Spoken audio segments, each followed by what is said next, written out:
Dating Roundup number 6 by Zvi Maushowitz, June 4th, 2025.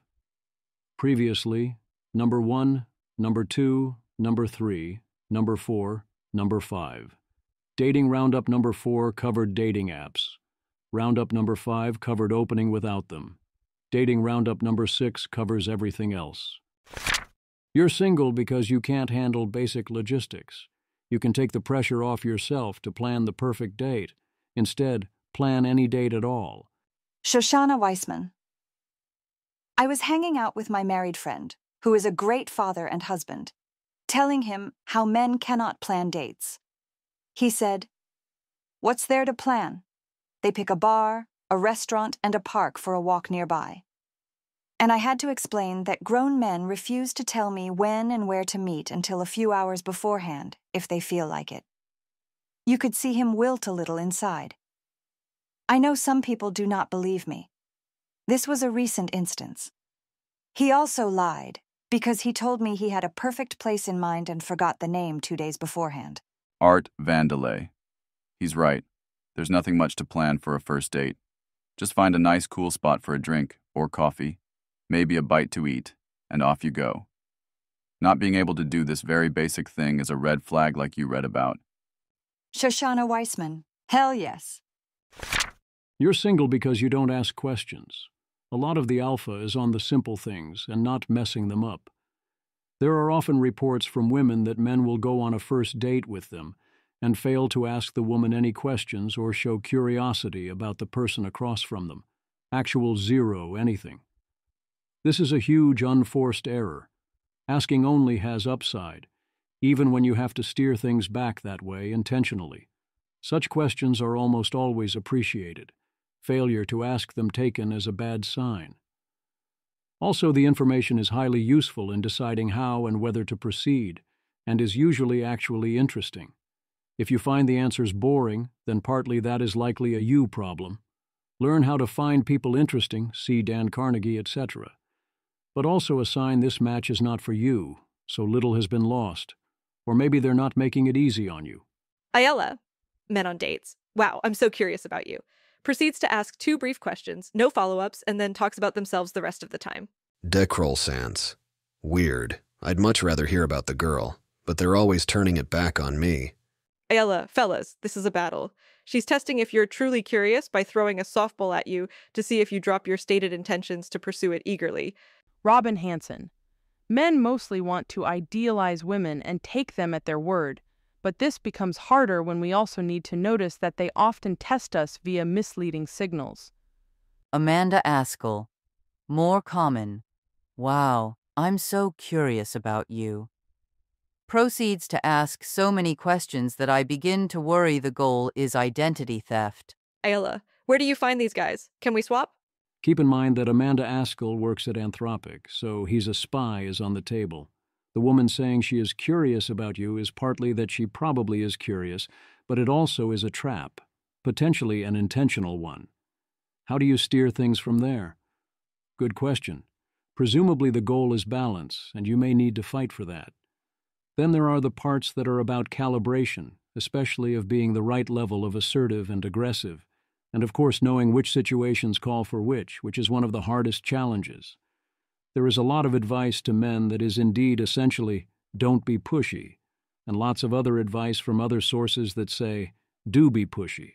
So of course reverse all advice you hear. You're single because of your terrible dating tactics. Whichever you hear most is more likely the one you don't need. Reddit poster. I realized I was being ghosted by girls because I followed Reddit advice. I thought I was unattractive. I vented on this app many times after being ghosted. But I've been successful lately.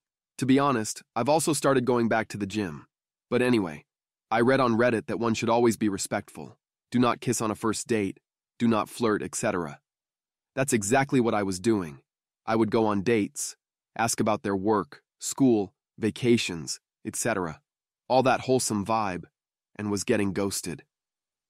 In the last 4 weeks, I've been on a few dates and told myself to ditch all that advice, started flirting with them, going for a kiss at the right time, inviting them to my place, etc., etc. And yes, I've been quite successful lately. I no longer feel unattractive, lol. Hey, this advice might not work for everyone, I don't know, but all this worked for me better than being wholesome and waiting until the third date, etc. L. The problem with giving men advice like don't be pushy is that the men who truly need to hear it won't listen, and the men who would benefit from being more assertive will take it to heart. Human person. I am in the latter category. I'm terrified of invading someone's space like that and assume I have no chance either way, and the mixture just makes me fight back every thought I have to initiate. Damien Schubert. 90% of advice given like don't be pushy really just means, Jesus, tone it down until you're not a creep. You'll never get anywhere if you aren't assertive, but figuring out where the line between assertive but non-threatening and earning a restraining order is critical. This is frequently a skill issue. You need to be assertive at the right times, ideally in the right ways. If the times are sufficiently right, you have a lot of slack here. If they're only somewhat right, you have less. And not at the wrong times in the wrong ways. Other times it very much is a calibration issue. And the default response to not yet being skilled is to become miscalibrated and to seek out miscalibrated advice. Either you take, and are advised to take, lots of shots on goal so you at least have a chance and also a chance to learn and grow comfortable, in which case you will indeed often come off rather badly. Or you take barely any shots, which avoids many downsides but ends up wasting everyone's time with little chance of success and not much learning. The good news is that if you are paying any attention, there really is quite a lot of space between assertive but non-threatening and earning a restraining order. A common-sense heuristic for the timid is that if you go home sad that things did not progress at all and you never got any form of negative feedback, this can be subtle. Ideally, it mostly will be, but it has to be there. You probably weren't assertive enough. Also, flat out, you need to flirt on dates, no matter who you are, first or otherwise, and want as a man to be attempting kissing, at least often. Anyone who says don't flirt or tells a man never kiss on the first date, or never initiate one, is giving you terrible advice, and you should essentially ignore everything else they say not to do. They might be right on other points, but them giving you that advice is not useful information. You're single because you refuse to play your role. Some basics for those who need them or who would find it helpful to affirm them or have them made more explicit. It doesn't always work this way. It doesn't have to work this way. When dealing with a particular person, you can and should pay attention and stand ready to throw this all out the window if they want to play differently. But one should be aware that it usually does directionally work this way. Going with it tends to lead to better outcomes, and going against it usually means swimming uphill. Matt Bateman. A story about learning a masculine role in relationships that may perhaps be useful to people similar enough to me. In my early 20s or so, I had no real conception of differentiated gender dynamics. I was raised to believe that gender differences were ancien regime constructs. So one day, I decided to sit down and think about it. For the first time in my life, I put my mind to considering, what is the courtship game? Let's assume it is a construct, purely a social artifact. Still, what is it? How does it work? What is there to be said for it? I pondered rom-com, sitcom-level things, such as, guy is supposed to make move, guy is supposed to propose, guy is supposed to lead, girl is supposed to signal availability, interest, girl is supposed to gatekeep, etc. After some thought, I was like, yeah, okay, I'm good with this. By I'm good with this, I did not, and do not mean I think everyone must play this game in this way, or this is biological fact, or exceptions are bad, and there are no reasons ever to take exception, or critiques of this game are all wrong. I instead meant and mean, I like this game. I'm actually glad it was established. It's nice for me that most people play it. I'm myself happy to play it. This is a good vehicle for me to find and participate in rather important forms of meaning and fun. Maybe this is blindingly obvious to some people, most people. Plausibly, I'm idiosyncratically dumb. But for me, it was a revelation. The level of relevant description was not where I expected to find it. The things that most people talked about most of the time seemed irrelevant. Matt Bateman, the one Jacob quotes. Whenever it felt like I was waiting, or things were coasting or simmering for too long, or it was unclear how to proceed, I would now think, oh right, I'm supposed to read the room and do something here. That's my role in the game. Jacob, this is a key point in a great thread. The classic moves in the game of courtship go like this. 1. Girl sets the room and hints at possibilities. 2. Guy reads the room and issues invites to potential courses of action. 3. Girl picks a course of action to follow the guy. 4. Repeat. This game can break at any step, leaving both frustrated. A girl who doesn't know what she wants. A guy who passively waits for instructions. A girl who's stuck with a guy she doesn't want to follow anywhere. Or when either of them invites outsiders into this private dance. It's hard enough to read the inclinations of one person, scary enough to relinquish control and follow someone.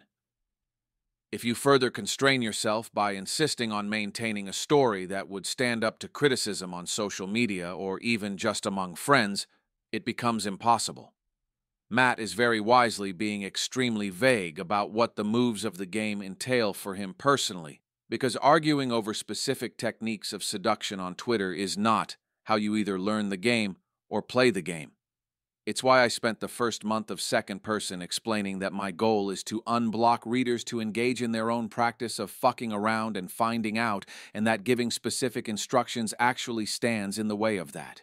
Jacob expands this into a full blog post, framing modern dating as improv in which there are no fixed hard rules, but, for heterosexual pairings, the man's role is generally to read the signals and the room and make moves to advance the plot, including being willing to risk being explicitly rejected, while the woman's is to provide a room and signals to be read and approving or rejecting proposals and helping everything stay graceful. But of course, none of that is in the form of rules. There used to be actual rules with actual people enforcing them, and now those rules are far more minimal. Some things are actually off limits, but you presumably knew about those rules already.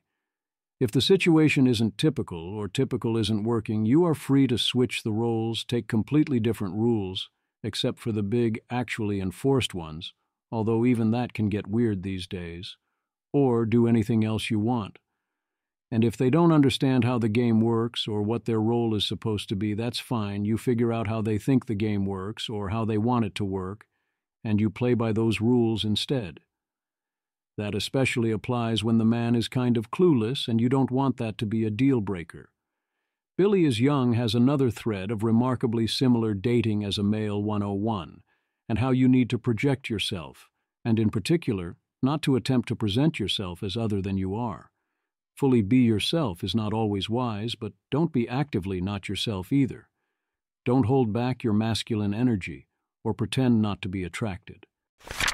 You're single because people are crazy about age gaps.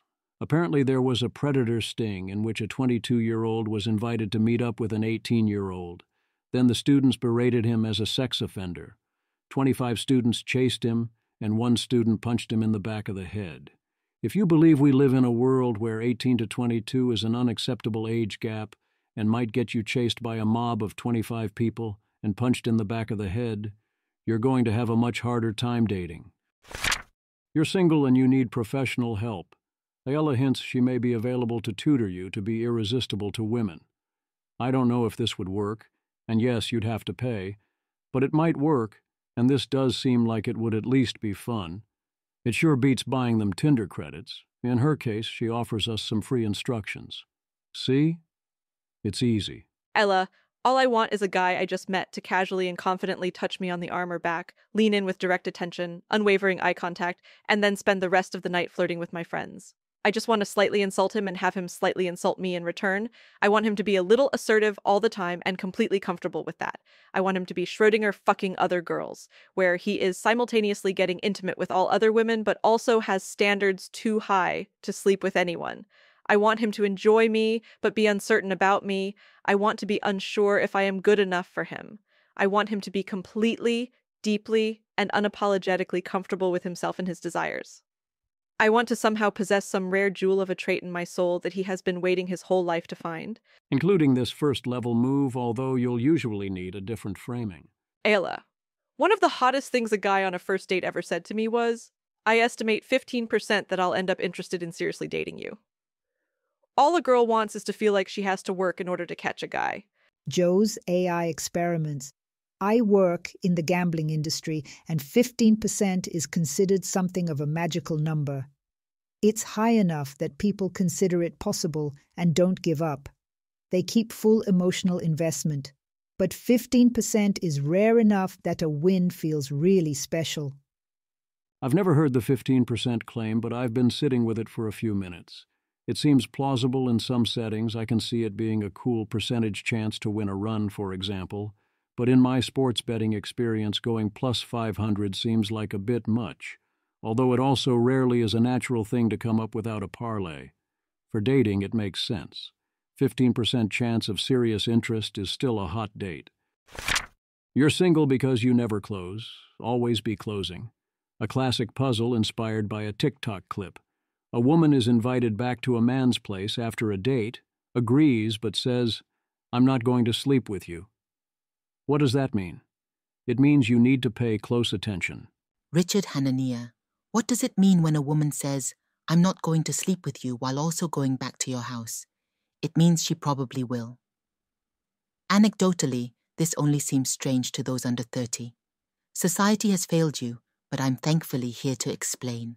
The most pathetic thing I've seen is men complaining about this, as if the job of women is to come up with a logically coherent philosophy instead of choosing the highest quality partners. Subtext is key to romance. It's not an inconvenience to be regulated away. Men with bad social skills don't realize it's their job to learn social skills. They believe women have to conform to what's easiest and most convenient for them. They also want relationships without ambiguity or risks. Incel ideology is a cancer. Rob Henderson. This could mean so many things. If after a date a woman accepts a man's invitation to visit his home and first says, "I'm not going to sleep with you," this could of course mean that she has no desire to sleep with him.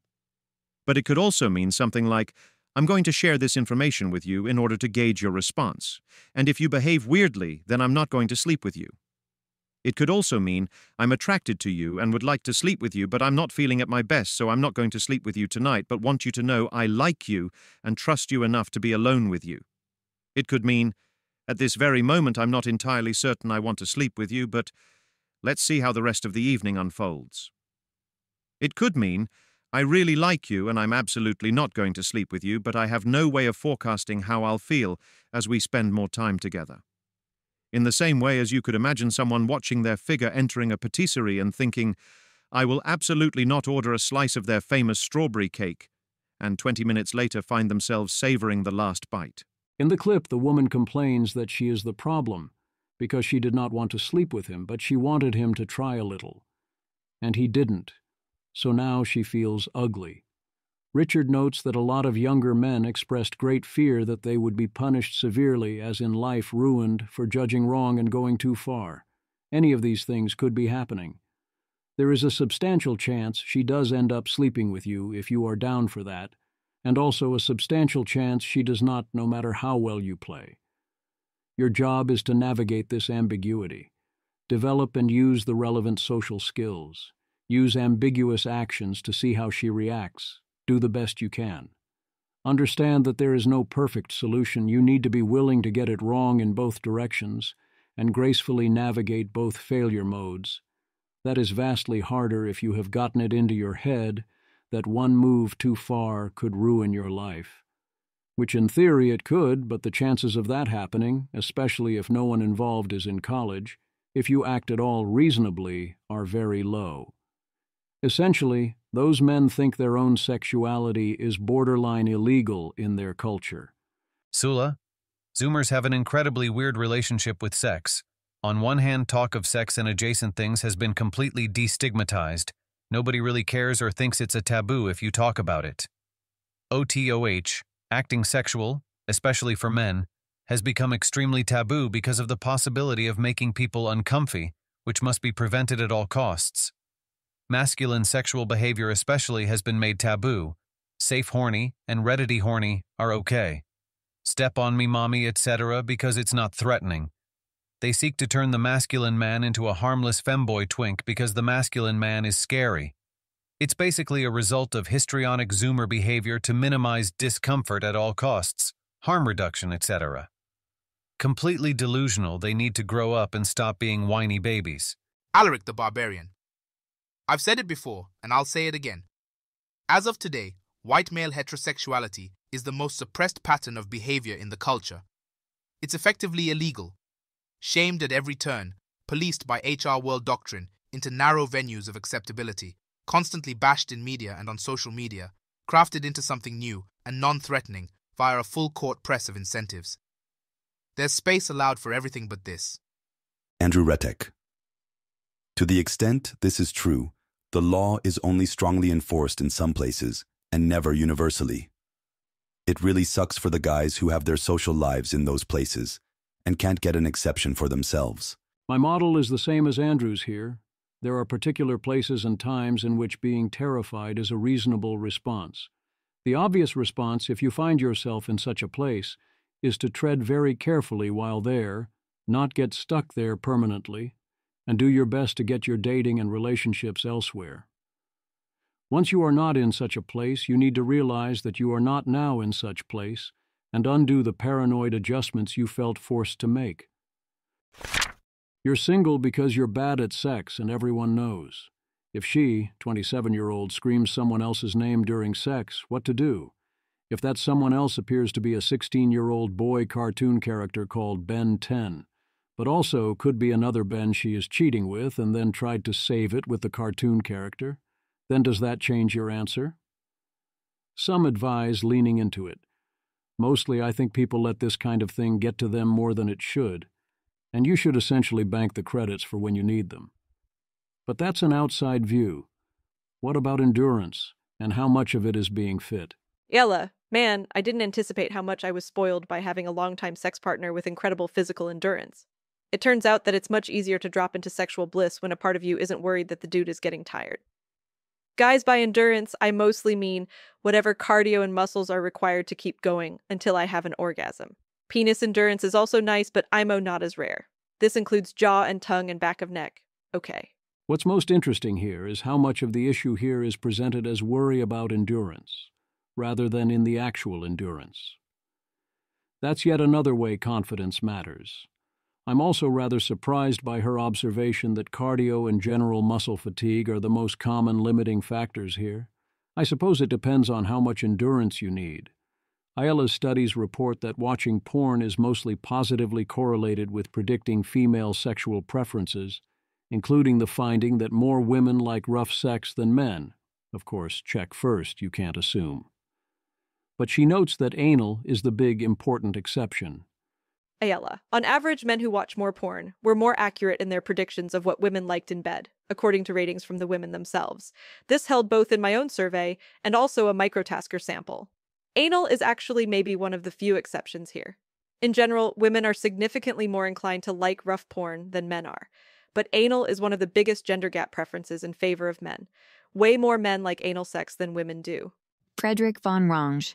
It's not the anal, it's her submission to something she's not into. Ayla, actually generally no. Submission to something she's not into is a more common preference among women than men. How to make casual sex great again? Ayala, since this tweet, I did figure out how to make casual sex good. Chart excludes escorting. The key for me has been stopping being ashamed about things I want in bed, starting to be really selfish about what I want, giving up on compromise, aggressively communicating and filtering for men who are into what I want, building networks full of these people. Turns out, a lot of what makes casual sex bad was having sex with people who wanted me to do things I didn't want to do, and me being too nice and not wanting to hurt their feelings, so I played along. Image. This chart displays the number of new sexual partners per year by gender. Female in pink, male in blue. Across ages 18 to 32. The data shows relatively low numbers, mostly under 10 partners annually, from ages 18 to 30, followed by a dramatic increase at ages 31 to 32, with male partners reaching approximately 13 at age 31 and 44 at age 32. Ella, the key for me has been 1. Stop being ashamed about things I want in bed. 2. Start getting really selfish about what I want, give up on compromise. 3. Aggressively communicate and filter for guys who are into what I want. 4. Build networks full of these people. Turns out a lot of what makes casual sex bad was having sex with people who wanted me to do things I didn't want to do, and me being too nice and not wanting to hurt their feelings, so I played along. That must be quite the network, given her other statements about this meaning only guys inherently into things guys are rarely inherently into. The sex might be casual. The logistical operation and interview process is anything but, although presumably worth it. I presume most people need to do much less aggressive filtering than this, and would be happy to do a bunch of compromising within a reasonably wide range, but should absolutely speak up far more about what they want. You're single because you are only a fan. This sadly does seem to be a reliable format for peak engagement on Twitter, but also seems like relevant information in this case. Austin Allred, 6.3 million views. I fundamentally don't understand OnlyFans. The scale is insane. Who is paying for this? Why? What I'm hearing is it's not just about the porn necessarily, it's about having paid relationships of some sort with the creator, which makes a lot more sense to me. Makes me sad, but it makes sense. Before I thought it was just the appeal of porn for non-porn stars, which would make sense but break down at scale. But sexual, virtual, fake paid relationships? Yeah, that makes so much sense, and is very sad. Ayala, most income, as far as I know, comes from messages, not from basic subscriptions. It's essentially interactive pornography, sexting with a hot girl where you masturbate together. That's where the big money is. Mason. I've semi-successfully repackaged something akin to actual cheating as porn, and it turns out there's a huge market for cheating that societal norms haven't caught up with. The demand for cheating has been there since forever, so it's weird to say societal norms haven't caught up with it yet. And I'd say it's more that there's demand for attention. I'd presume that single men use OnlyFans more if you hold other conditions constant rather than less. I think this all seems less sad rather than more sad, given the alternatives. If we hold the amount of money and time spent constant, at least you do get some sort of parasocial relationship, some amount of interaction, although it also does seem more damaging to relationships. If that appeals to you, Ayala discusses how to succeed at OnlyFans, with a lot of distinct connections, versus as a cam girl, where you are aiming for 1 to 2 whales that like to win a dominance contest in front of other men. OnlyFans is about the illusion that you're the only guy. The money in OF is in upselling via DMs, which, of course, typically handled by agency-hired minimal wage workers in warehouses, and agencies often charge 50% or more, on top of the OF 20%, for this and other services. I presume AIs will replace those jobs rather soon, which greatly reduces marginal cost and also turnaround times and presumably thus alters the business model. The new dominant play is apparently drips, where you have a sequence of clips with escalating price tags, which you pretend to do in real time, but you don't have to pretend that hard, the men don't notice or care. They want a minimal, deeply uncredible version of the second-level symbolic version of the thing, the conceptual indicator of a personal connection that would imitate an actual personal connection. She also notes that by not doing internal discovery, OnlyFans forces creators to advertise elsewhere, which got so aggressive that various places, even FetLife, got pretty hostile towards all the posting. This is a levels of friction situation of the type we're going to see a lot of with AI. Reduced frictions to doing the OF thing, so suddenly the previous levels of friction outside OF didn't deter people enough. And if you didn't ban it, the level of tits in your face was out of control. It's like there was this great business model lying around the whole time that any sufficiently hot woman could use. Spam the internet with hot pics, recruit men, charge a subscription for some sexy content, charge for individual interactions and marginal content. And the secret to unlocking this was to remove the friction and also earning 20%, was just to take care of various basics on the back end. Alidi asks, isn't OnlyFans a bad deal versus finding one kind rich fan and putting a ring on it? given the prospects of a young woman who can succeed at off if they're willing to date older, and how easy it would be to be intentional about this. The obvious answer is that no. That isn't obviously better depending on what you want, especially given the commitments involved, and also isn't so easy to get given the adverse selection problems. In other OnlyFans news, this is a real way people are reacting to real news. Max Tempers, new. OnlyFans is now accessible in China, a move that could boost the UK economy significantly. A Labour insider told me this is exactly what Lammy's progressive realism is about, as he attempts to justify the recent overtures to the East made by the government. I have nothing against OnlyFans, but if this can boost the UK economy significantly, then that raises further questions. So many questions. You're single because of preference falsification. Are your preferences bad? If so, should you feel bad? As in, paper asks, is it bad to prefer attractive partners? No. Next question. Paper disagrees and claims there are strong philosophical arguments for both sides. The argument against seems to be the fully general anti-discrimination argument that says humans are not allowed to express preferences or to prefer better things to worse things unless they have some special moral justification. And yeah, no. Mate preferences differ a ton across individuals, and the gender-based differences look relatively small, but taken together, if you know someone's preferences, you can guess their gender with 92.2% accuracy. Ayala looks at preferences by examining the relative prices of female escorts with various physical attributes.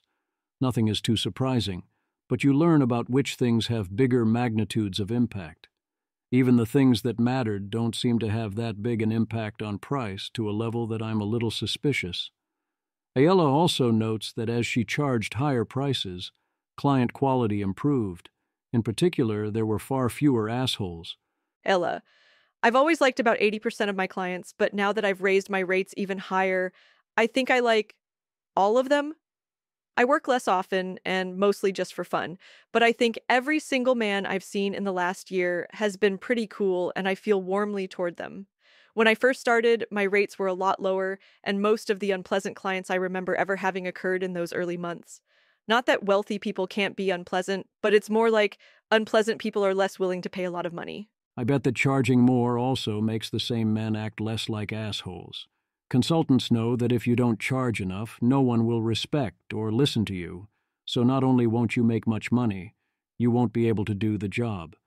When you charge a lot, people who do pay doubly respect you, you assert you're worth that much, and also they agreed to pay it. There's also the section effect, of course, where assholes are shopping cheap as they can. A similar principle holds for regular dating. It doesn't have to be money that acts as your asshole filter. Strategies that are very hard to do, especially before having done them, but that work. Sasha Chapin. I have become a much more effective person over the last 2 years via living with an extremely effective wife. If I had to break down what has changed, I would fail. I think effectiveness is a style that you can learn to mimic, like a tennis swing, more than a set of principles.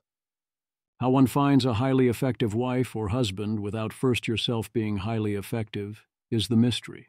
But yes, absolutely, being around effectiveness, hard work, and high standards will rub off on you a lot. The need to be worthy can't hurt either. This also applies to everything else. Seek out those who have qualities you want to have yourself, and avoid those with qualities you want to avoid. Here's a preference. Olivia Rodrigo, the pop star. This is a very oddly specific question that I ask guys on first dates. I always ask them if they think that they would want to go to space, and if they say yes, I don't date them. I just think, if you want to go to space, you're a little too full of yourself. I think it's just weird. Crybaby, guess her type is down to earth.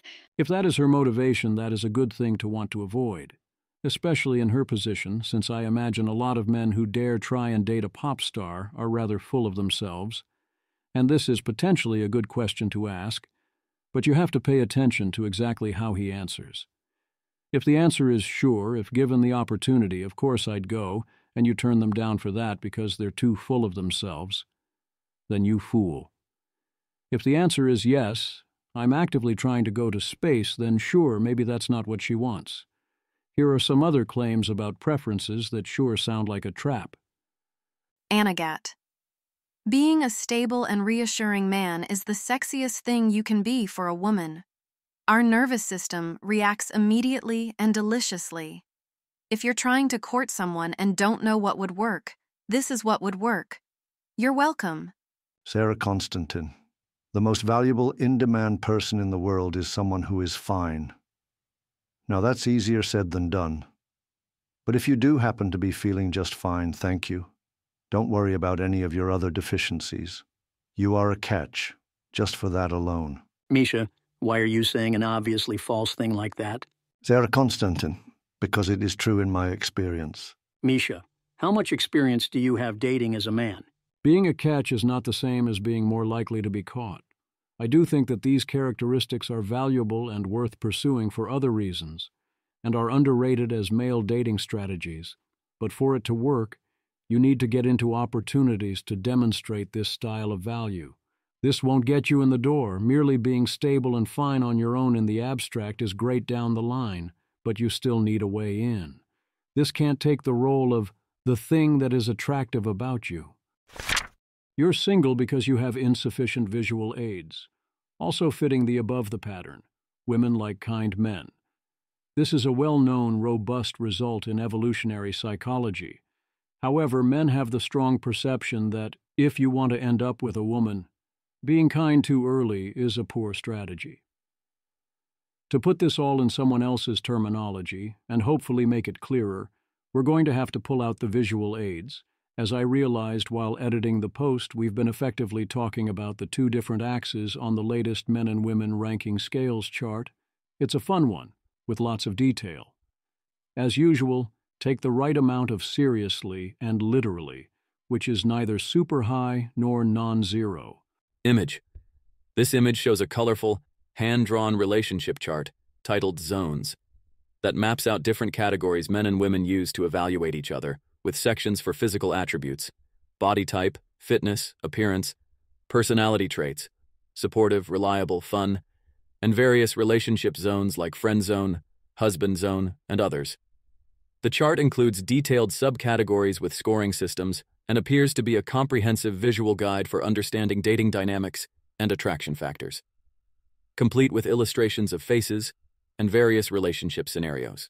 I have many quibbles with this even as a baseline scenario, but I like that this is the quirky perspective of a particular person who is clearly describing what they observe, and it emphasizes that mostly good things are good and that everything counts.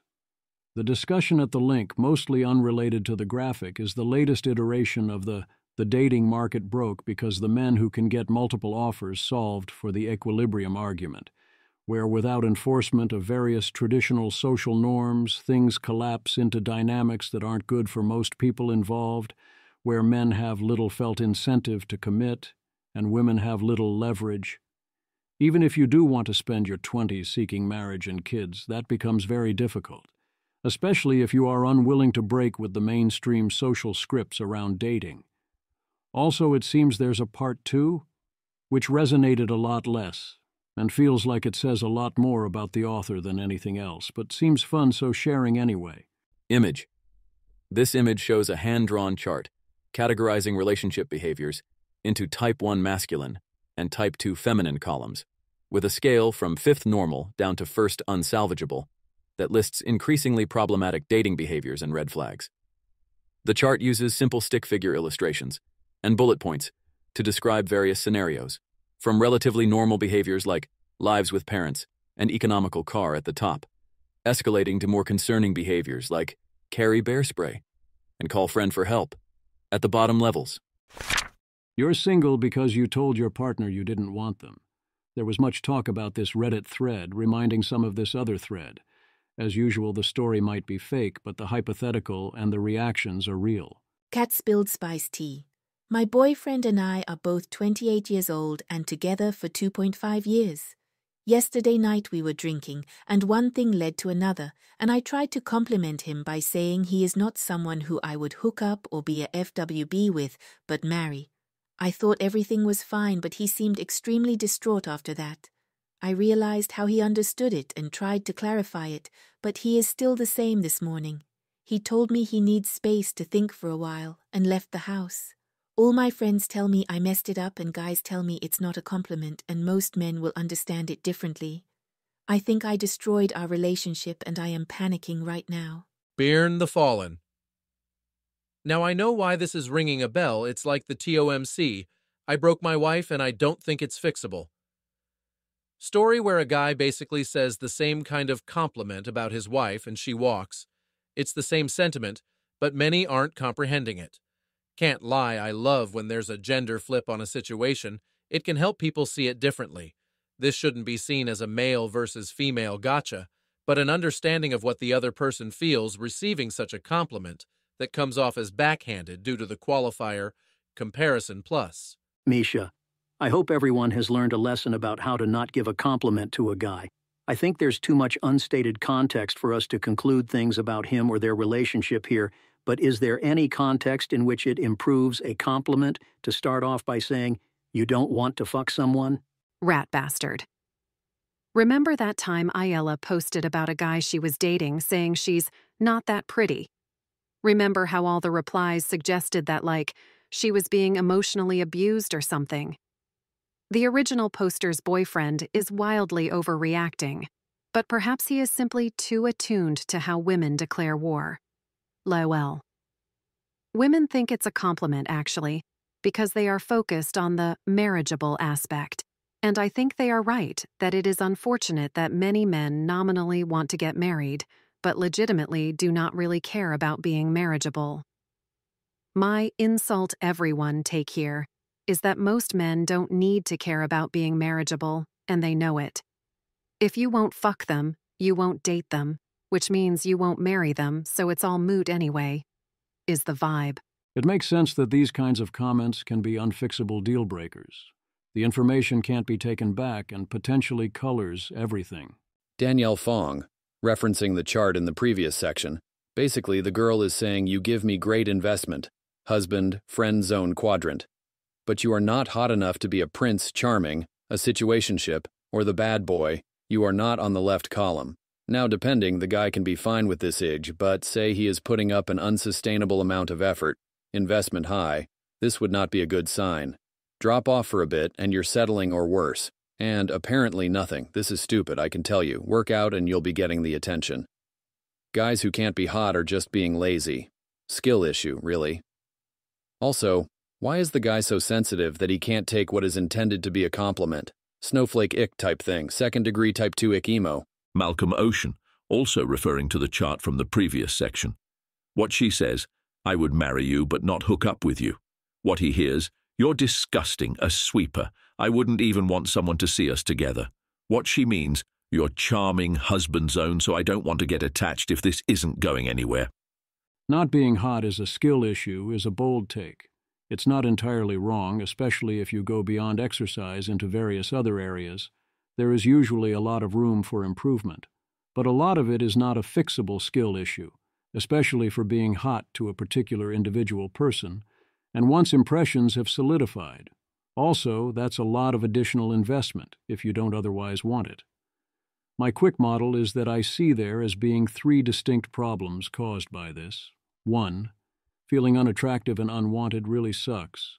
So does being with someone who might well stop wanting to have sex or sees it as a cost rather than a benefit, especially over a longer term once things are locked in. 2. If you are insufficiently attractive, then you have to compensate for this with other investment. It makes it more likely she'll be unhappy long term. It weakens your effective bargaining power, and you have to worry you are not secure in the relationship. 3. You have to worry a lot more that she'll look for or find someone she thinks is better, and either have an affair or try to upgrade. If she means what Ocean thinks she means, and you're too good to only hook up with for risk of getting attached or whatnot, then she's communicating quite poorly, but has opportunity to clarify and save it. The whole meaning can be turned around. And indeed, even if that isn't what she meant, but she is willing to lie to save the relationship, this is the best lie available. I think most of the time that's not what she's saying. Obviously, successful pairings happen all the time with attitudes like this.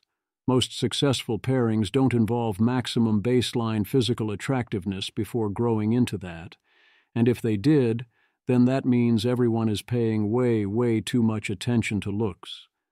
You still have to be very careful how you say that. Indeed, one of our big problems is exactly that we don't give not maximally physically attracted pairing situations where they are set up to find each other and then succeed in spite of that. Instead, we do the opposite. We tell people, and especially men, that if they aren't sufficiently attractive, they will never get the opportunity for the rest, and also will be in constant danger of losing everything. You're single because of your terrible dating strategy. Game theory of Jane Austen regarding dating strategy. Fun for those who were forced to endure her in school, but nothing most readers would regard as new. I don't know if there is actually a pattern of those claiming to be 29-year-old boss girls from TikTok having public meltdowns about failing to find a man, despite their otherwise amazing lives. I do know that the one here is complaining that people are telling her she is wrong and she is tired of waiting for her soulmate to suddenly appear that matches her energy, and yet she says she is not asking for a lot. I know that she says that all her friends have their finances and husbands that they've prioritized, which is evidence against this being so impossible, and perhaps that she made different choices on what to prioritize. She is clearly feeling entitled to a soulmate. Mason. I think the truth is that being emotionally available and able to progress a relationship with a fellow imperfect human being without a neon blinking sign from God is actually a skill, which many people do not have and which they do not realize they could have. Here is a woman who more credibly reports trying for years, yet finding no one. Signal. Forget the pandemic. There is a literal epidemic of women who cannot find anyone they want to be with. It feels like we are at the precipice of a radical new cultural reality that is changing so fast that most people do not have the capacity to keep up. Catherine D. A big part of this is a more generalized loneliness. Notice how in each of these videos they lament not having a community. It is not solely about romance, and it is cruel to omit that detail. It is noteworthy that in the first clip, Catherine is wrong and the woman mentions all her friends rather than complaining about lack of community. Perhaps not the central point, but the actual story was about her going out to a comedy show. She seems to not have known what it means to sit in the front row. It often means you are going to get absolutely roasted. Instead, she got a free gift bag and praised for being brave and singled out. Then she went home rather than have a drink because she had this gift bag, you fool. This was actually a great situation. An entire room full of people heard comics call you brave and drew their attention. This is exactly when you go to the bar. So what if you have a gift bag? Good chance you get approaches, you have something to talk about. That is exactly what you came out for. You're single because you don't enjoy the process. Another problem is, what if dating no longer gives you even a little excitement, even if you're not going on that many? The obvious answer is, find better people to date that actually excite you. But that is not easy. Neither is find people who are unpredictable and liable to say interesting things, or even find activities that are inherently exciting even if your date isn't. Presumably, a lot of this is a lack of the dance of ambiguous escalation. Rob Henderson. Two different young male friends, upon reading this lively passage from Glenn Laurie's incredible memoir, reacted with some variation of, "I have never related to anything more in my life." Anna Gatt. Without this, we would be so bored. If your strategy involves moving away from the dance, if it resolves the ambiguity too easily, then there is great risk that what remains is not exciting or fun. I never went on enough dates, or rather never had enough unexciting date opportunities to have this problem. My presumption is the right strategy is to think, I now have an excuse to go out and meet someone new. If I'm not enjoying it or seeing much value by default, I get to mix it up. And you get to have gambler's mindset that if it works, it's pretty great, so you can afford a lot of uneventful along the way. Or maybe just don't be all that excited, and that's kind of fine. You're single because you don't escalate quickly. Act like you're on Bachelor in Paradise, except without the cameras, is remarkably close to good advice. Easy to say, hard to act on it. Move fast and break things, in particular fail fast, and treat every relationship as either headed for an engagement or not worth pursuing further. Nick Camerata. I hate how well asking myself, if I had 10 times the agency I have, what would I do works. Chris Lakin. If you were serious about dating, you would be doing everything you could to break up as quickly as possible. Most relationships do not work out. If you are dating to marry, that does not require 3 years to figure out. 1 year, maximum, to determine if the relationship is doomed. Thinking about running an event where couples come, stress test their partnership. Is your relationship doomed? Come find out. LMK, if you have ideas. Matchmaking is out. Breaking up, sooner is in. Second date should be a 3-day trip to Montreal together. Emmett Shear. The people I know who are happily married almost universally were trying to make every relationship they were in work for the rest of their lives. They also quit as soon as they know it won't work out that way, but inevitably, it's better to err on over persistent than under. There is no case where I wish I'd followed this advice less, and several where I would have benefited from following it more. The counter-argument is that doing this is difficult and painful. Fair enough. The other counter-argument is that being in a long-term relationship teaches you things you can't learn other ways. But from what I've seen, often you then need to unlearn exactly those lessons. Mostly it seems super wise, the moment you can tell it's not going to work out, to act accordingly. That doesn't automatically mean ending it right away. Fun is valid, but if you're out of the super fun period, it kind of does mean that. Matthew Iglesias, if you're paying attention, it's pretty easy to tell if things aren't going to work out. More precisely, I would say there are a lot of cases where you can't tell and it might work out. But yes, there are many that are pretty doomed, and it's obvious early on, so don't pretend not to notice. You're single because your standards are too high. Definitely one for remember to reverse. Any advice you hear, and even more than usual, I'm not endorsing the quoted text. Of course, you have no available LTR options you like. If you did, you'd have an LTR. It's a matching problem. Anyone medium-term unmatched is not going to have easy access to matches they want. That might or might not mean they have unreasonably high standards. Rebecca, why is no one talking about the female loneliness epidemic? Hello. Kangmin Lee, Female Loneliness Epidemic. Image. This illustration shows a person sitting alone saying, "I'm so lonely," while positioned next to a large pink wall or barrier from which numerous hands are reaching out toward them, many holding red flowers. The image appears to be a visual metaphor depicting the paradox of feeling lonely, despite having many potential suitors or romantic options available. Ali, most women have 100 options for casual sex and 0 for serious relationships. Casual sex does not make you feel less lonely.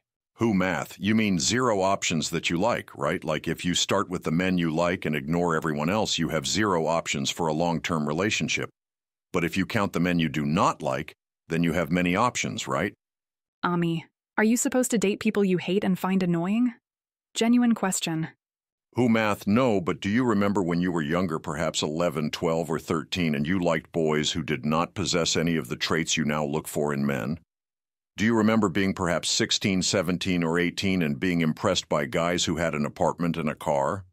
Even though you would never think that is sufficient anymore?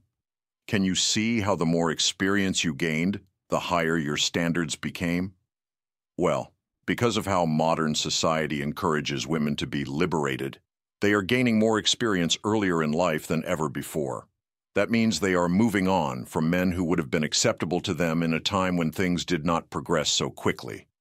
It used to be common for women in their 20s, 30s, and 40s to see ordinary men doing ordinary things and think, perhaps he is single, with only a slight tinge of attraction, a curiosity. Now nearly all women fully expect to be captivated from the first moment. They want men who have everything going for them. What this means is that women are overlooking men who are truly on their level more than ever because they feel they are above those men. When you are 16, he is so cool because he has a car and his own place. When you are 32, so what? I have a car and my own place too, and they are nicer than his. The artificial pressure placed on women to enter the workforce and the liberation movement have caused women to cease being impressed by ordinary men. So no, you are not supposed to force it and date someone you hate. You are just not all supposed to be so bored by the average guy. Ami, I love this answer so much. Everyone has at least some non-standard preferences, so you can reasonably hold out for a much better than random match given your general market value, even if you only do an average amount of search. But that only goes so far, especially if you mostly want generically desired attributes and don't have excellent search methods, and there are preference mismatches at the population level. The remaining market is going to at best suck and potentially break down entirely. You're single because you read the wrong books. This book review of How Not to Die Alone distills a very clear explanation of why dating advice for women is so typically unhelpful. They keep repeating the same 3 pieces of advice.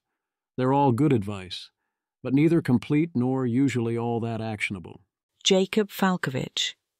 I used to joke that women only ever get 3 pieces of dating advice. 1. Don't be ugly. 2. Don't be insecure. 3. Don't try to marry the fuckboy. The first is delivered in private or in glossy beauty magazines whose covers strongly imply that any man who reads them is gay. Popular dating advice books generally limit themselves to the latter 2. One could think of other advice books could offer unrelated to insecurity and fuckboys. For example, that they could figure out what men want from them and do more of that. But books generally don't, for 2 reasons. First, telling women they need to fix themselves and/or to pay more attention to men goes against the spirit of our time. This sort of advice would feel entitled coming from a man and a break of solidarity coming from a woman. Maybe an NBI would get to it someday. Second, telling women they're fucking up and need to change goes against rule number 2. Don't be insecure.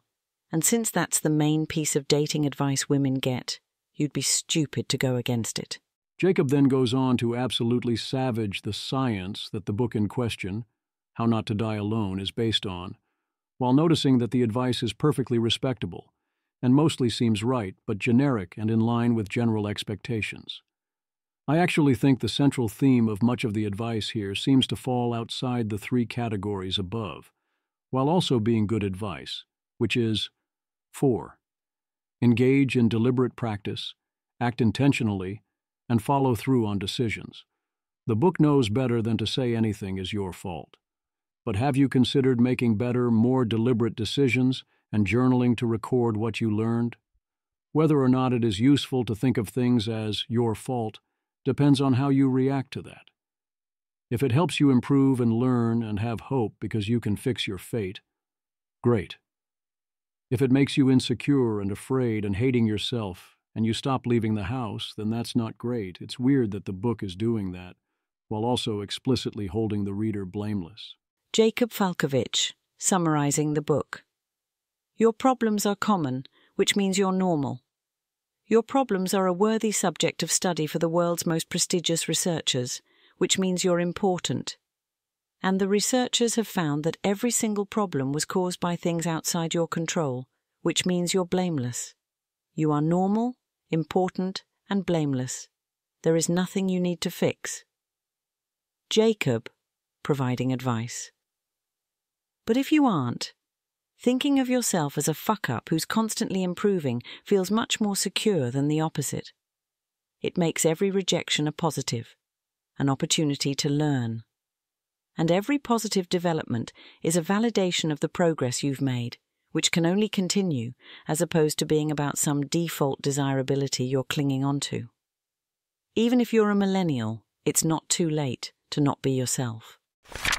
You're single because you're short, sorry, that's all there is to it. Cremieux. There are suspiciously few men who self-report being 5 feet 11 inches, and too many men report being 6 feet. Eliezer Yudkowsky. I was 5 feet 11 inches when measured, and it had literally never occurred to me to misreport this. Nat Ryan. As a 6 feet, I am now considering calling myself 5 feet 11 inches, because I'm more concerned with passing low-level liar filters than low-level short filters. Image. This bar chart shows the distribution of self-reported heights among approximately 200,000 U.S. men surveyed by the CDC in 2021, with percentages for each height from under 5'2" to over 6'5". The data reveals a notable pattern where 6'0" has a higher percentage, 13%, compared to 5'11", 11%, suggesting possible rounding up in self-reporting, with the overall distribution peaking around 5'10" and 6'0". The funny part is this isn't for a dating app. This is for a CDC survey, so the dating-related rate is presumably a lot higher. Except, height does not correlate with the chance men are married or have a child. Ayla, I really don't get why women want tall men so bad. Sure, it's a little nice, but not that nice. The actual important thing is, can he easily throw you around in bed? Height doesn't matter when you're screaming. Tall is overrated and overvalued, I believe, largely because it is easy to notice and measure, and the most legible to others. If you seek the tall man, you are overpaying for it. So to the extent the dating market is efficient, unless you have a relatively very strong height preference, you should be sacrificing height to get more of other things you want. You're single because of bad government incentives. Lyman Stone.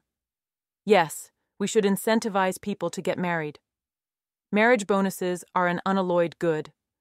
There are zero social harms incurred by doing this. First of all, I feel like making your policy angle, "Trophy wives of wealthy men is a bad social outcome," is probably not a winning line in DC to begin with. But secondly, we all find the sugar daddy dynamic icky, but is it actually less icky if the woman has no legal rights? Marriage may actually provide her with some rights and protections. As a girlfriend, she has far less. Furthermore, marriage may induce the man to alter other behaviors in prosocial ways. So yeah, we want them to get married. Come on, Patrick T. Brown. Don't chicken out on marriage penalties.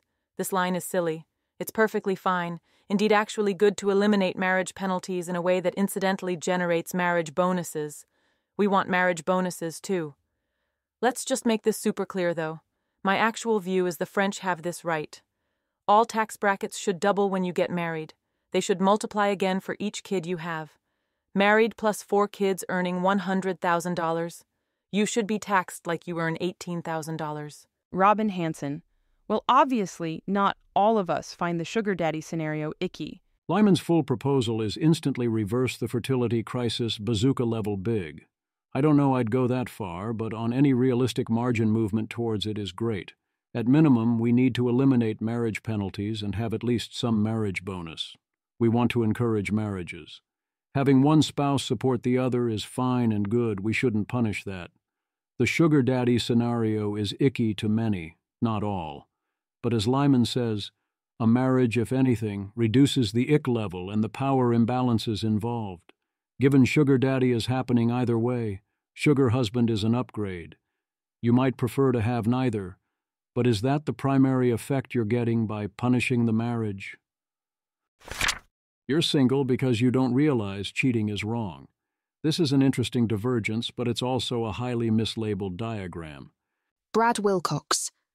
Marriage-minded conservatives have largely stuck with the Republican Party, even under Trump, because the Democratic Party has not provided them with a credible alternative, having moved hard to the cultural left in the wake of what Matt Iglesias called the Great Awakening.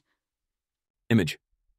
This image shows a line graph tracking the percentage of Republicans and Democrats, ages 18 to 55, who believe having an extramarital affair is always wrong from 2000 to 2022, based on general social survey data. The graph reveals that while Republican views remained relatively stable, around 80 to 85%, Democratic views declined significantly after 2014, dropping from about 80% to approximately 53% by 2022.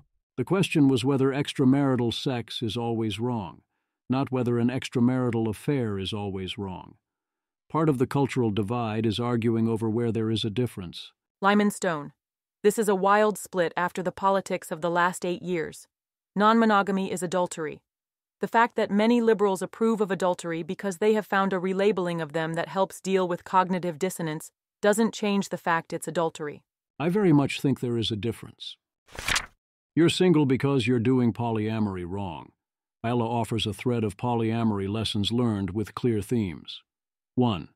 Be honest. Be open. Share everything. Don't suppress anything. Only way it works. 2. Do not worry about what is reasonable. Make choices. 3. Everyone must be fully bought in and not even open to monogamy. This is asking a lot, which is good if that is what it takes to make polyamory work. You have to ask for what would actually work, not what sounds nice. See also AI alignment and everyone not dying, etc. Sigh. It is highly plausible to me that there is a small minority for whom this all comes relatively naturally, and that for them, if they practice it with discipline amongst themselves, this particular equilibrium can work better than the alternatives. However, this is very different from what is suggested by most polyamorous people I have met. Most such folks are making the case that polyamory should be a default, and are suggesting various things Ella warns do not work. Here's what happens when you don't heed point 3. Hazel. Sometimes you can tell a polycule is a competition to be the one who gets chosen when the main one decides to go monogamous. Znufkin, as a poly person who attracts monogamous people, this dynamic is the gremlin that follows you around at 200 paces back wearing a hat that says, "No, it's cool, I understand," while looking sad as hell. Ayala, this is why I refuse to date anyone who is open to being monogamous. Ayala then tells this composite story, where your partner meets someone else that's monogamous but willing to try poly, and there's no plan, but they end up falling for the other person and then leaving you to be monogamous with them. Which does seem rather common based on the experiences I know about, and it all makes sense. That sets a high bar, with poly wanting to consist only of people who are fully committed to it, which Ayala says she was the moment she heard about it. But presumably most people can't possibly be confident until they try it out. That was constantly the actual argument for trying it out, that I used to hear all the time in San Francisco, and this is exactly the opposite. The obvious problem is, under this framework, everyone involved in your polyamory must be all in on it, and not even be open to monogamy. But how can you be all in without experiencing it first? I would assume most people, even if being all in on polyamory would ultimately be right for them, won't be able to know this in advance. You're single because you don't beware cheaters. Is it not this simple, but I believe this is directionally correct. Allie, I will scream until I am blue in the face. People do not cheat because you are not attractive enough. If you were not attractive enough, they would not have dated you in the first place. People cheat because they have personalities that cannot be satisfied, which is why they will remain unhappy. Shoshana Weissman. Extremely this.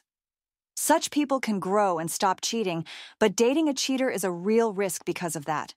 From what I've seen, by far the biggest risk factor for cheating, for every meaning of the word cheating, not only sexually or within a relationship, both within a particular cheating format and for cheating in general, is prior cheating, or otherwise being the type of person that cheats.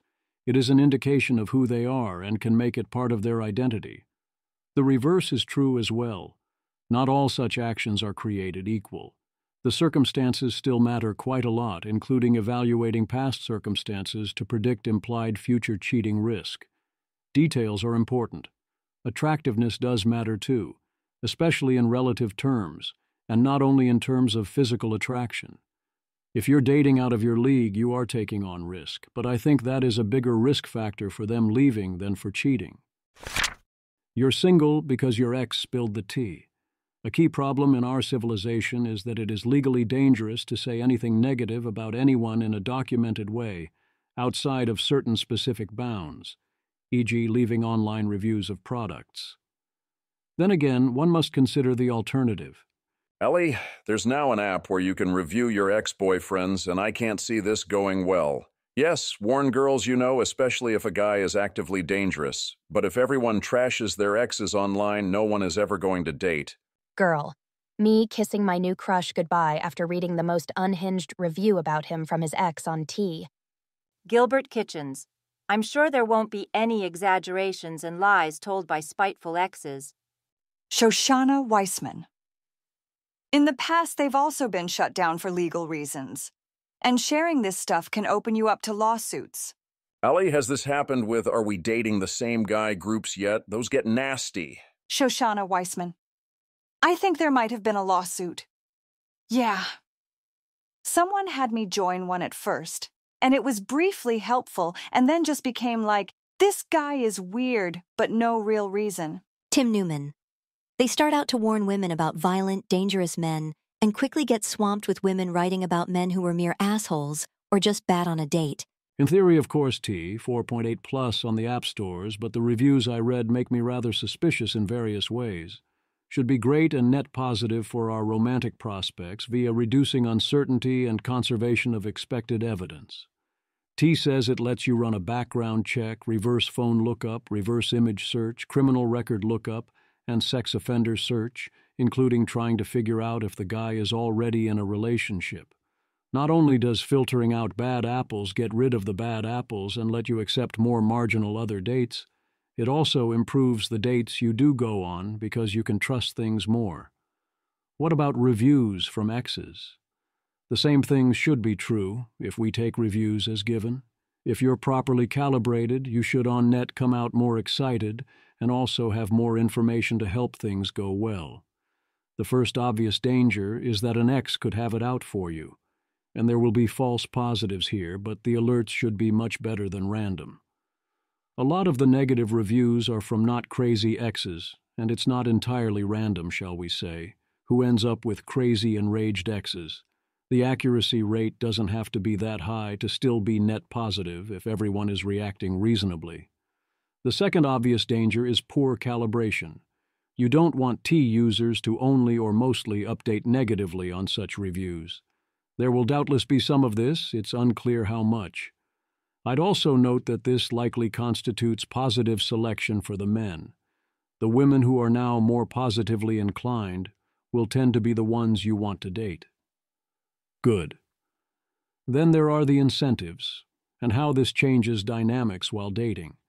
How much do interactions change when the woman may be your future ex writing a tea-spilling future review? Some amount of this is good, since it rewards staying on good terms and treating her well. This can also be a threat or held over your head and have some decidedly nasty second-order effects. My guess is that while things like tea are not used that often, this is all clearly good, but that if this reached a critical mass where there was too much negative selection risk out there for the woman to not to use such tools, then the fact that all the false positives and unfortunate situations correlate, e.g. everyone you want to date is seeing the same info and that can ruin your chances in general, and this can be used as a threat, makes things a lot less clear. You're single because you're assigning people numbers.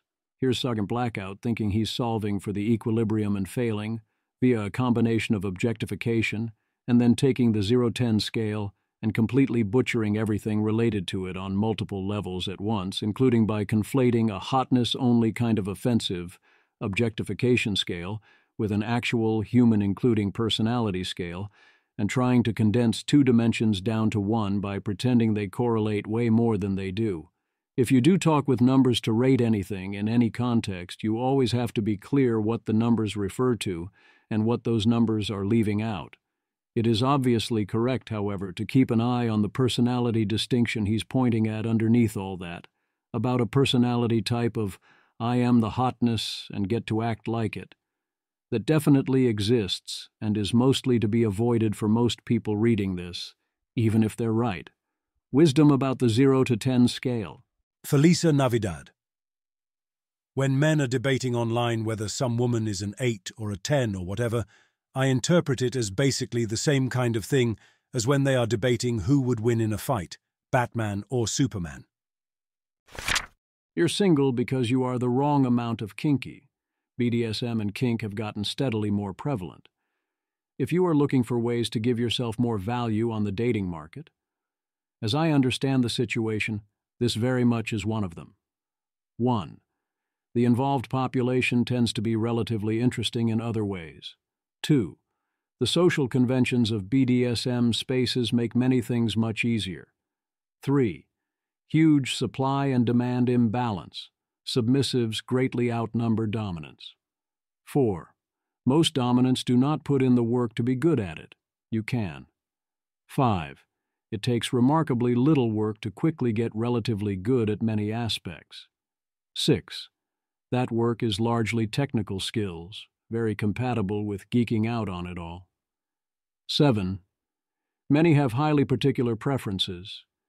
If you can satisfy them, that's huge. 8. Most dominants do not treat submissives well, or listen carefully. You can. Being down for more things and knowing how to execute on them properly is a kind of low-level dating superpower, and it is one you can learn. It also often helps with confidence. You would, of course, also want to figure out which aspects you can actively enjoy and which you cannot, and act accordingly. Ayala breaks out some conceptual subtypes here. Note that the darker and more hardcore stuff tends to be less popular. Most of the demand is for relatively light aspects that don't require being all that actively kinky. She also notes that different sexually successful guys can report overall very different female preferences in terms of liking it rough versus gentle. There are so many different decisions you make along the way, both big and subtle, that shape both who you end up dating and also what they want from you. Also, gasp, I know. Sex dolls are not representative of typical average body types. Here, Ayala talks about some of her interviews with people with obscure fetishes, as in, I like that one completely otherwise non-erotic scene in that one movie and literally nothing else. You're single because you're not good enough at sex. Lovable rogue. I think a lot of people who haven't truly shopped around don't realize how good the 99th percentile are in bed. It's actually not a dig, because oftentimes those people don't want to be good partners. Ayala, it's insane because we have a good concept of what high skill looks like for skills we can see. Piano, dancing, whatever. What if we treated sex the same way? It turns out there is a high skill ceiling, but people really have no idea how much better it can be. It does require a few things, though, like maybe you only enjoy learning jazz on the piano. You could learn how to do classical, but it would be a bit of a slog. It's going to be hard if you marry someone who only enjoys listening to classical, no matter how skilled both of you are. Those people are going to get blown out of the water by those who practice. Of course, the 99th percentile person, either for you in particular or in general, is going to be very, very good in bed, as is the 99th percentile match. And yes, you can get a lot better with practice, both in general and as a match for a particular person. It would be absurd to think otherwise. I find Rogue's comment interesting, including the, how do you know enough 99th percentile people well enough to form a pattern, even by reputation? One can imagine this going either way. Perhaps the way you get great at sex is you really want to be a great partner in every way. Perhaps it's so you can avoid doing that in other ways, or it trades off against developing other skills, or the way you get good involves not otherwise being that great a partner, shall we say. They redid the random stranger propositions people study again. Rolf Dagen, 45 years after Clark and Hatfield's initial experiment and 10 years after the latest replication, the present study showed that this gender difference persists. Significantly more men than women, 27% versus 4%, accepted an offer of casual sex. This effect was particularly large among single participants. In the sex condition of Study 1, 67% of male singles accepted the offer compared to 0% of female singles. I assume the 0% versus 4% is a random effect. The sample sizes are not that huge. Rolf Dagen. At the same time, our results question Clark and Hatfield's finding that the gender difference is especially large when it comes to explicit sexual offers. Indeed, our results show that the gender difference is independent of the proposition's explicitness, as men were more likely than women to accept any of the three offers. Furthermore, acceptance rates of both men and women were much lower than those reported by Clark and Hatfield, and also lower than those of previous replications. Overall, it seems that the receptivity to casual sexual offers from both men and women has dramatically decreased over time. These are huge gaps in acceptance rates, but no correlation between gender and explicitness. The more explicit the offer, the less likely everyone was to accept it. But you could shoot your shot either way, contradicting Clark and Hatfield's results. I find the new result very hard to believe in relative terms and am highly tempted to either defy the data or wonder about the people conducting these studies. If I can choose who is asking in both cases, then I bet I could equalize the explicitness effect. I can totally believe that receptivity has declined over time across the board. Sad. A practical guide to giving blowjobs to file under, it all sounds obvious, but that doesn't mean having it written down isn't helpful. You're single but not because of your body count. This continues to seem spot on to me. Alexander. A few people made comments yesterday to the effect that men will have sex with promiscuous women, but not form long-term relationships with them. This doesn't seem to be reflected in nationality representative marriage data. Women with high body counts aren't less likely to get married in the long run. Past promiscuity doesn't seem to stop people from getting into long-term relationships or getting married. Perhaps unsurprising, since a lot of people don't even ask the body count question. 49% of men and 42% of women report having ever been asked at all in my surveys. Consistent with this, about 50% of both men and women report never asking. This doesn't mean it is inconsequential for relationship outcomes. A larger sexual history is associated with relationship dissolution and infidelity. People like to frame this as women's body count, but the associations are the same for men and women. This probably isn't causal, e.g., casual sex isn't frying your pair bonding receptors. It's simply that higher promiscuity is associated with lots of behaviors and traits that predict relationship dissolution. This seems like the default, and Alexander covers the obvious mechanisms. One could also notice that this leaves out that being more promiscuous likely correlates with more shots on goal and opportunities, and also various desirable traits, given how often the person was indeed desired. So there is some amount of balancing out. This poll provides 3 data points. Ayla, poll. Is your body count above 5? Are you libertarian-leaning politically? 0 to 5. Not libertarian, 22.1%. 0 to 5, libertarian, 22.1%. 6 and above, not libertarian, 26.7%. 6 and above, libertarian, 29.2%. One result is that being libertarian is only slightly correlated with body count, once you control for voting in Ayla polls. Another is that self-described libertarians are 52% of Ayla's voters, which seems about right. The result that actually stood out to me was that only 56% of voters had a body count of 6 or higher, and again, these are Ayla poll voters. It's good to be reminded that most people really don't have sex with that many people. Here's another self-reported body count chart. These are mean values. Model this. Image.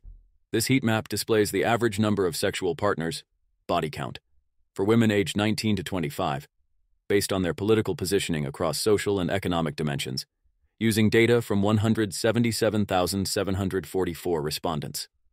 The chart shows values ranging from 2.8 to 5.2, with a general trend of higher numbers among more socially liberal women, while the relationship with economic views appears less consistent. You're single because they divorced you. The woman is more likely to be the one that pulls the trigger. That does not tell you what or who was ultimately responsible for that being the final outcome.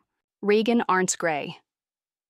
I've seen this repeated elsewhere, and want to clarify that the women initiate 70% of divorces stat comes from survey data from how couples meet and stay together. It may be true of filing data as well, but this is what couples self-report. Using the extended data set through 2022, I found women initiated 65% of divorces. Note that when respondents indicated a mutual breakup, it is counted as 50% female-initiated and 50% male-initiated.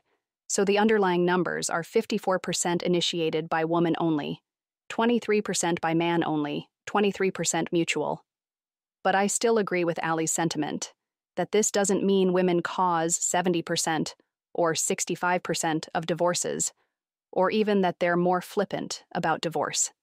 My read on it is that women think more about their relationship in general, and are therefore more likely to notice when it's degraded to a point of no return, and to call it asking for a divorce. I think the typical man can bury his head in the sand for longer. As I discuss in the post linked below, women who have more options, highly educated, or make more than their partner, are even more likely to be the ones who initiate. But your wife being more likely to initiate in the event of divorce does not imply that you're more likely to get divorced.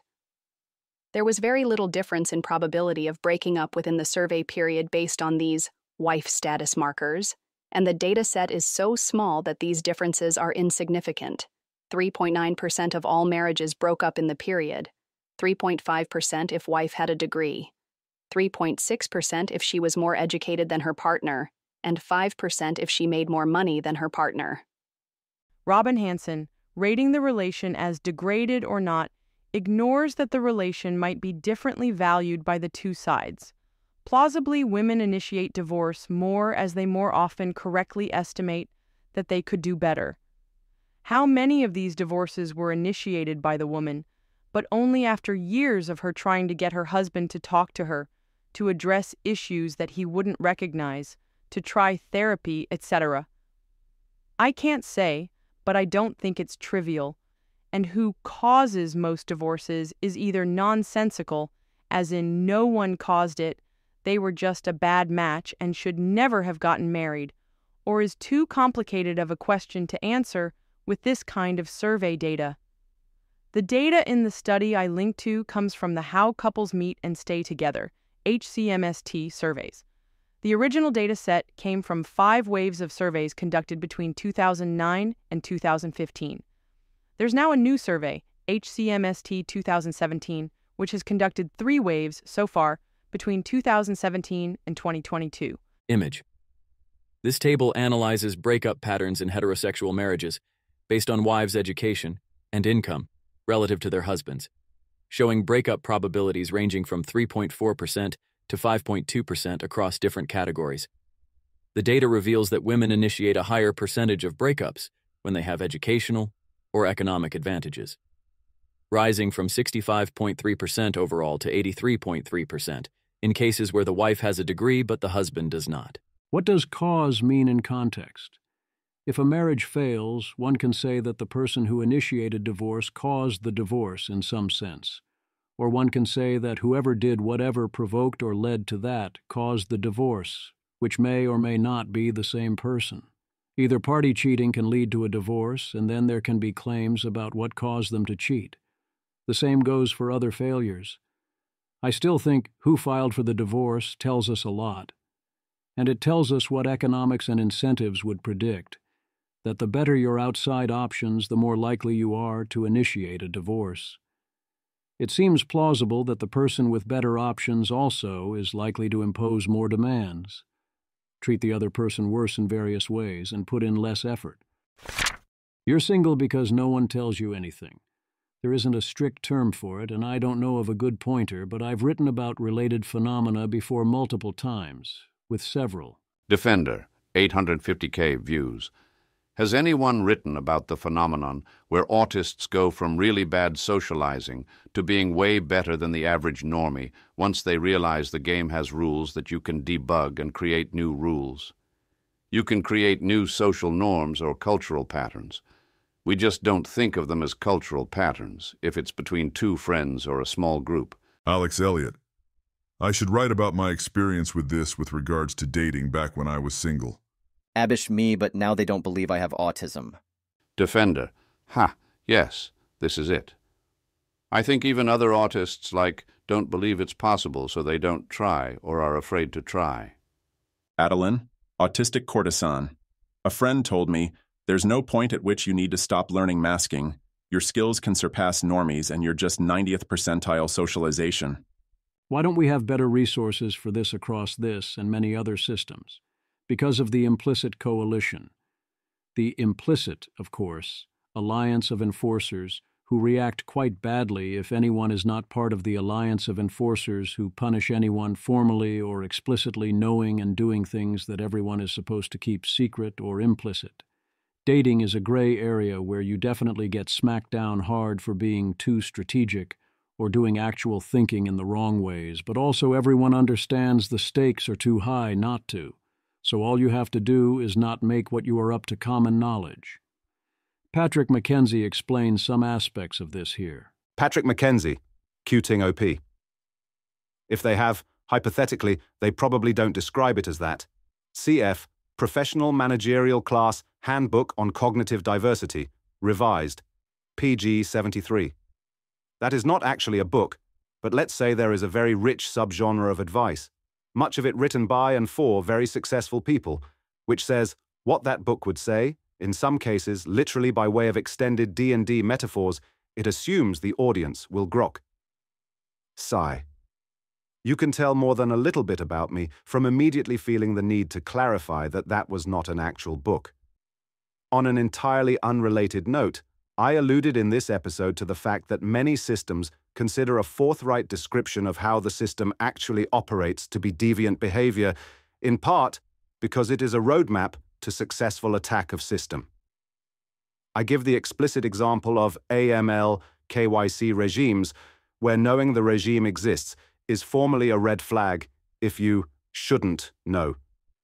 But less formal systems of social control, like say the social system that is a high school, also have immune defenses like this. Why? They were not designed, not like an AML KYC policy is designed. A system which does not have immune defenses against mimetic attacks, but which has value attached to it, will swiftly be rooted by people who understand power. One of the first things the new guard will do is ban you saying that they are the new guard and describing how they have rooted the system. Same way how a hacker who roots a box and puts it on a botnet might patch the vulnerability to keep it in their botnet. And thus, solving for equilibrium, durable social institutions attached to value demonstrate surprising levels of convergent evolution in norms. You're single and you're not alone. Well, you are, but you're not alone in this particular way. Rob Henderson. Young men are roughly twice as likely as young women to be single. Image. This chart from Brookings shows the percentage of U.S. adults who reported being single in July 2022, broken down by gender, race, and age demographics. The data reveals significant disparities, particularly among young adults aged 18 to 29, where 63% of men report being single compared to only 34% of women in the same age group. You're single because things are steadily getting worse. There's all the talk that dating sucks and is in crisis, but is it actually true? Or rather, is it true more than it used to be? Derek Thompson. Young people in America aren't dating anymore, and it's the beginning of a real social crisis. Let's be honest, exactly the sort of social phenomenon I would want to report the shit out of. But what's the best evidence that it's true? Just one e.g. Median marriage age is rising steadily, but it doesn't look like the dating market suddenly broke in the 2020s. Maybe this line will break in a few years when more of the Gen Z cohort enters the marriage age zone, but it just goes back to the main question. What's the best evidence right now that dating is in some crisis mode? Image. This line chart displays the median age at first marriage for U.S. males and females from 2008, 2019, and 2021-2022, showing a steady upward trend for both genders over the 14-year period. Males' median age increased from 28.0 to 30.5 years, while females' median age rose from 26.2 to 28.6 years, with the increases appearing gradual and consistent rather than showing any sudden shifts or crisis points. Over the longer term, yes, the declines seem like a big deal. Spencer. First marriage rate per 1,000 never married singles, 25 to 34. Approximately 120 in early 1970s to approximately 70 in 2020. Proportion never married by age. 30. About 15% never married in 1970 versus approximately 35% in 2020. Data takes. Here's another way to visualize these marriage trends. Gen Z is noticeably behind even millennials' marriage rates at the same age. Image. This line chart displays the percentage of each generation that is married by age, using American Community Survey data, showing a clear downward trend across generations. Gen Z, shown in black at the bottom, has significantly lower marriage rates at comparable ages than all previous generations, with even millennials showing higher marriage rates when they were the same age. Daniel Cox. We've asked about the percentage of Americans who have had a relationship during their teen years. It's far lower for Gen Z, both men and women, than other generations. There's evidence that teens are spending less time in person together. We asked about this as well. There's a strong correlation, BTW, hanging out with friends and dating. OBV reasons: increased opportunities, increased socializing experience. Image. This chart compares teen experiences across generations, showing that Generation Z had significantly lower rates of traditional teen activities like having romantic relationships, 56% versus 69 to 78% for older generations, working part-time jobs, 58% versus 70 to 82%, and attending religious services. Conversely, Gen Z reported much higher rates of feeling lonely or isolated often, 61% compared to 36 to 57% for other generations, while having lower rates of substance use than previous generations during their teen years.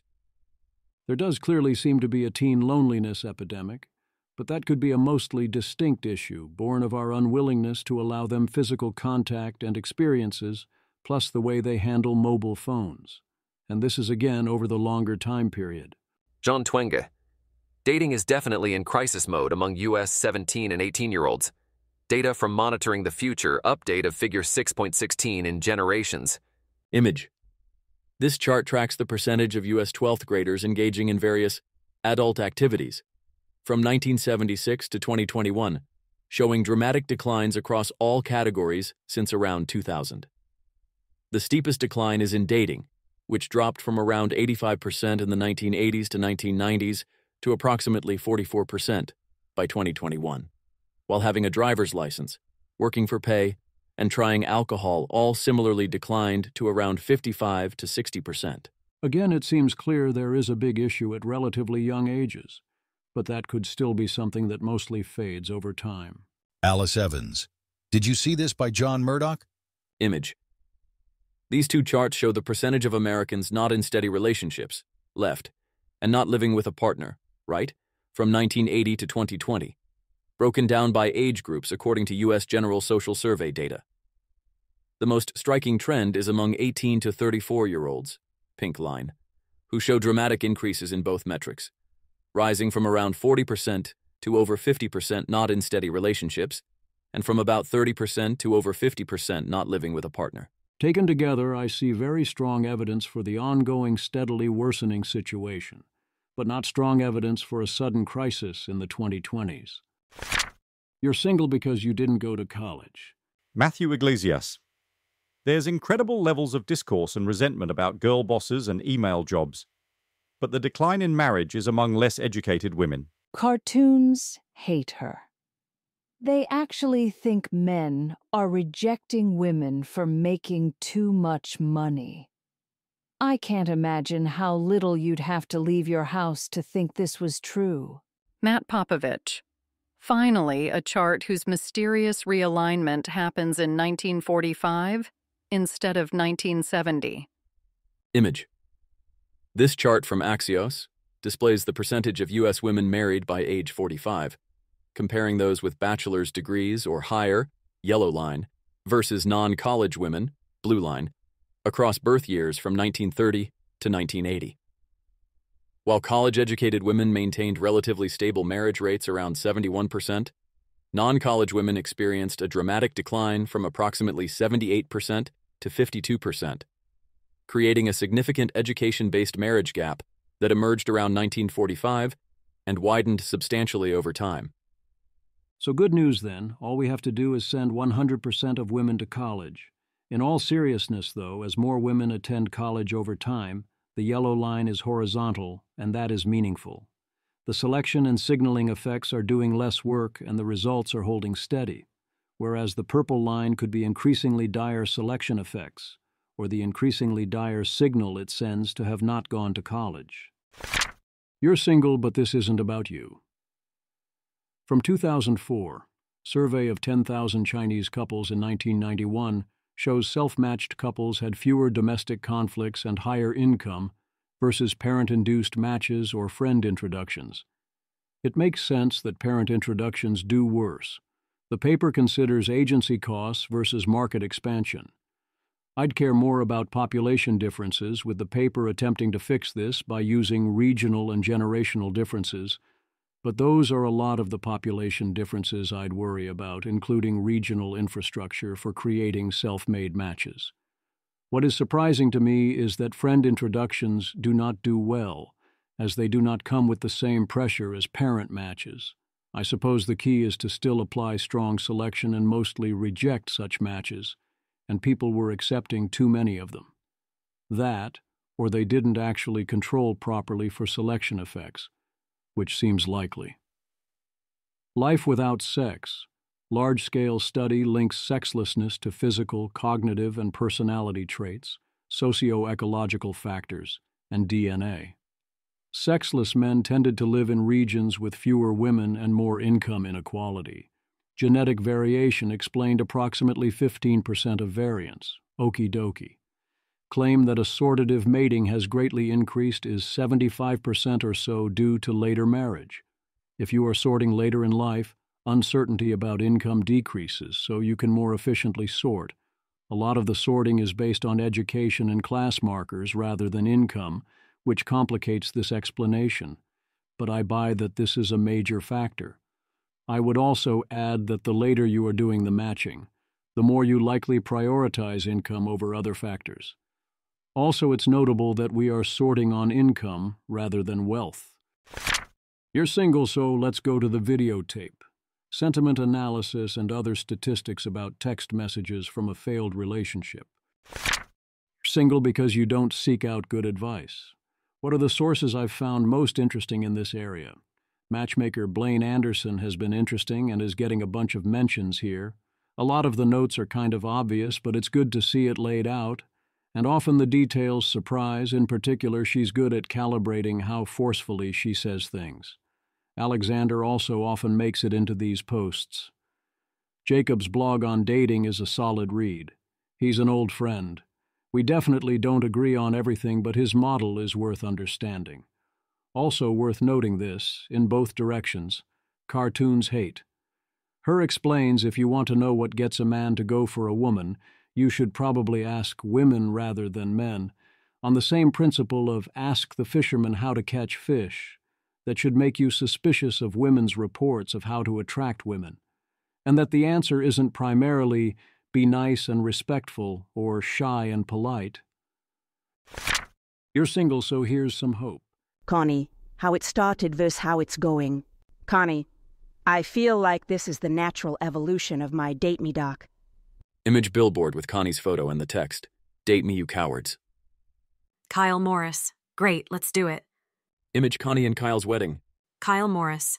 Today Connie and I are coming out of stealth, announcing our marriage, backed by Notion plus AGI House SF, from hackathon to Date Me docs, to first dates with 100+ intense questions, to proposal at Notion HQ. I'm thrilled to scale life together with this unicorn.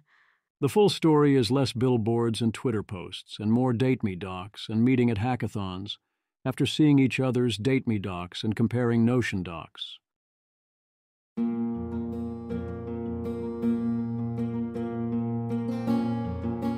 This has been an episode of the Don't Worry About the Vase podcast. If you enjoyed this podcast, please visit thezv.substack.com to support the author. If you enjoy having AI-narrated episodes, please note this is a listener-supported podcast. To receive new posts and support the cost of creation, consider becoming a subscriber at dwatvpodcast.substack.com. Thanks for listening.